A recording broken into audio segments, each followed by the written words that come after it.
Has anyone ever asked you, "What are you doing this weekend?" And you just froze? Or maybe you answered the question and you gave a really boring answer like, "Nothing." Don't worry, because in today's lesson, I'm going to teach you how to respond like a native English speaker, and you're going to get some speaking practice speaking along with me in this video. Now, let's get started with this lesson. I'm going to teach you how to respond to the question, "What are you doing this weekend?"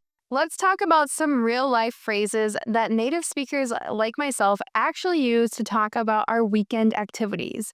The first phrase, to sleep in.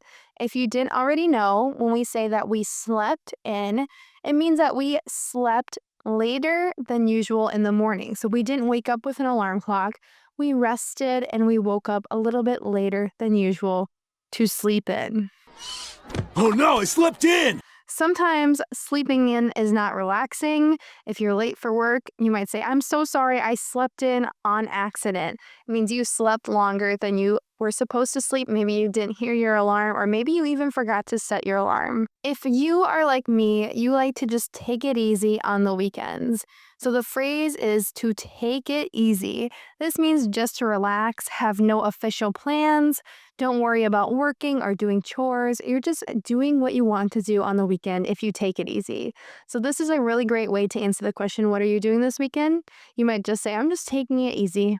If you're also like me, a lot of time you saved your errands for the weekend. Do you know what errands are? This word just means tasks you have to do. Usually, you have to drive or walk to different places to finish these different things and tasks. Yeah, sorry, I had a bunch of errands to run. A few example of errands would be running to the grocery store, getting gas in your car, going to the post office.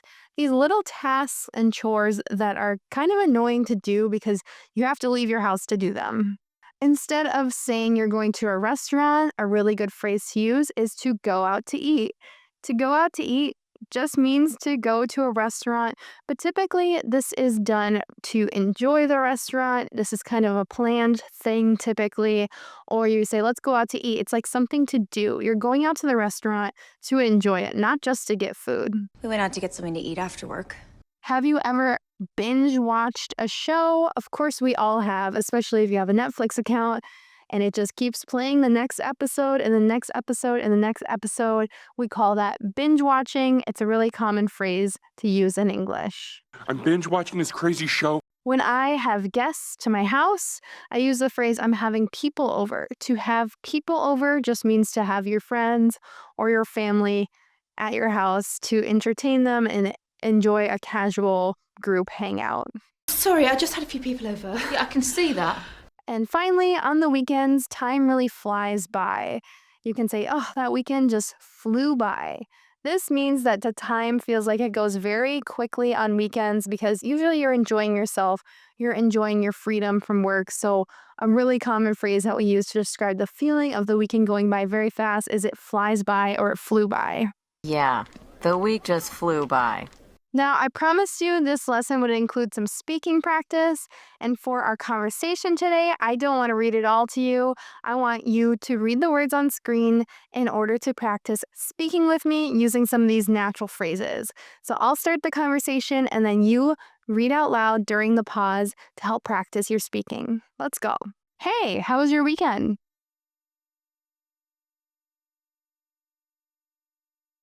"Same here. I finally cleaned out the garage."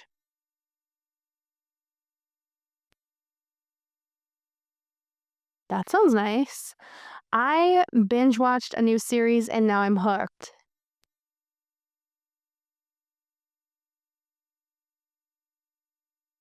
Nice job practicing. Now let's move on to some more speaking practice. This speaking practice isn't as easy as the last because this time you're going to think about some examples that you could actually use speaking about your weekend. I'll ask the questions, I'll leave a pause. Of course, always feel free to pause the video here and speak about your weekend. All right, let's go. What did you do last weekend?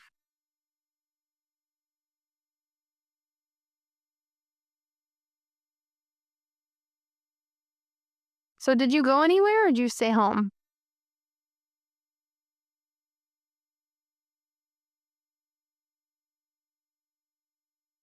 Okay, okay. Did you have a relaxing weekend or were you productive?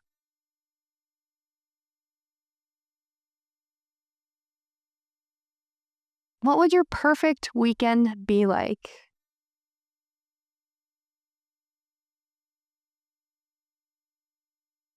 Nice speaking. I hope that you spoke along with this video today. If you want some feedback on your speaking, I post challenges like this in my English Vocabulary Help Vault membership. All you have to do is go to englishwithkayla.com, sign up for the membership, and you'll get weekly lessons and challenges just like this one with no advertisements, and you'll also get all the learning resources in the membership as well. You can look at past lessons and you'll get a new lesson every single week. Thank you guys so much for learning with me today. I hope that you'll stick around for another English lesson. I would love to help you level up your English. And of course, please check out englishwithkayla.com. Thanks again for watching. Bye.